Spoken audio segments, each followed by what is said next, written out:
Hello, everybody. Welcome to our second episode of Meet Your Neighbor. We're here at Bay Area Community Church here with Pat Linnell. It's a pastor here. Yep. And Pat, you started this Gracebomb movement that my team gravitated towards, I gravitated towards. We love it. Yep. So I couldn't wait to introduce you and share this with everybody. So cool. Thanks for having me on and looking forward to it. Cool. So tell me, what's the idea? What's Gracebomb? Okay, so a Gracebomb, simply put, is a surprising gift that's meant to brighten somebody's day. So it's not rocket science, but we came together and we branded this card. So this is a Gracebomb card, and you've seen these. I have a few with me. I carry them with me all the time. They're just handy little cards. It's got a Gracebomb on one side. It says, "You've been Gracebombed" on the other.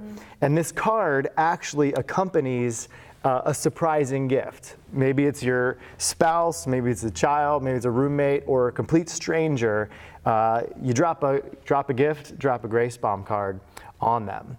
So when I have this card in my pocket, it reminds me of that big Bible story that, man, I'm really loved. I have been Gracebombed.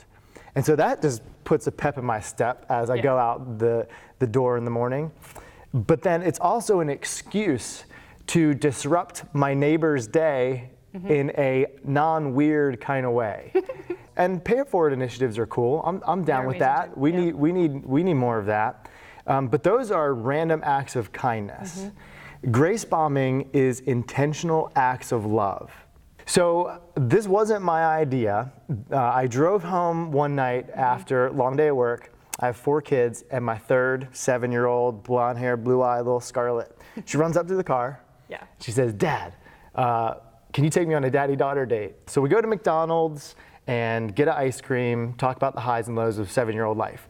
Well, going into the McDonald's, Scarlett says, "Dad, we should Gracebomb somebody." I was like, all right, good idea. So I reach back in my backpack, grab 3 cards, stick them in my pocket. We leave McDonald's, Gracebomb somebody in the drive-thru on the way out. That was the anonymous one. And Kristen and I drop off the kids and we head over to Chad's, which, by the way, if y'all in Edgewater, seriously, I'm talking best wings I've ever had in my life. So we're out getting wings, and the first thing the server says is, "Oh, hey guys."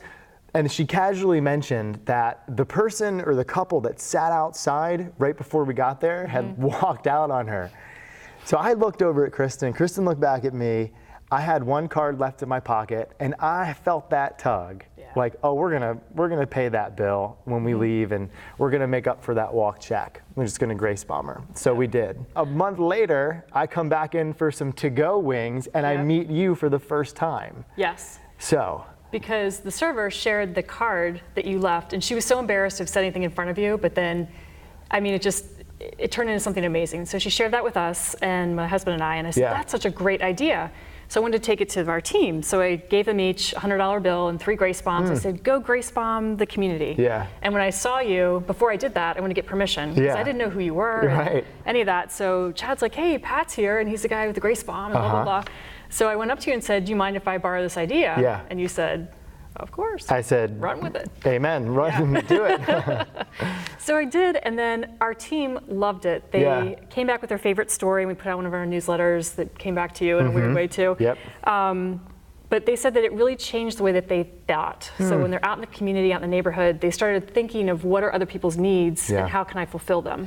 So one of them left a $25 gift card at the urging of her son, who's also 7 years old. With a little note that said, if you can use this, it's in a giant food basket at the grocery store. If you can use this, please take it. If you are good with money right now, leave it for your neighbor to pass on. That's awesome. So just some things like that got shared that were amazing. And then it brought me back here to Bay Area, and I've since joined and all that. So big full circle. Yeah, it's a cool full circle. That chain of events was kicked off by a 7-year-old girl who wanted to love her neighbor. And so I think this just speaks to the simplicity and the power of, acting on those impulses to give away that love we received. Absolutely. It's a ripple effect that you never know what you're doing, and we're all so much more powerful than we ever believe or know or understand. When you do something good and outside the box, it ripples out, and sometimes you never get to see where it goes. We got to see a little bit of where it goes between us. But there's even more of it that just keeps going. So that's amazing. It's a beautiful idea. Thank you so much for doing it. Yeah, totally. And I know you have a book that's it's in the works. So as soon as that comes out, we'll report back and fill everybody in with how they can get a copy. Okay. So Awesome. Thank you, Pat. You're welcome, Christy. Thanks for having me on. You bet. Okay. Take care. See ya.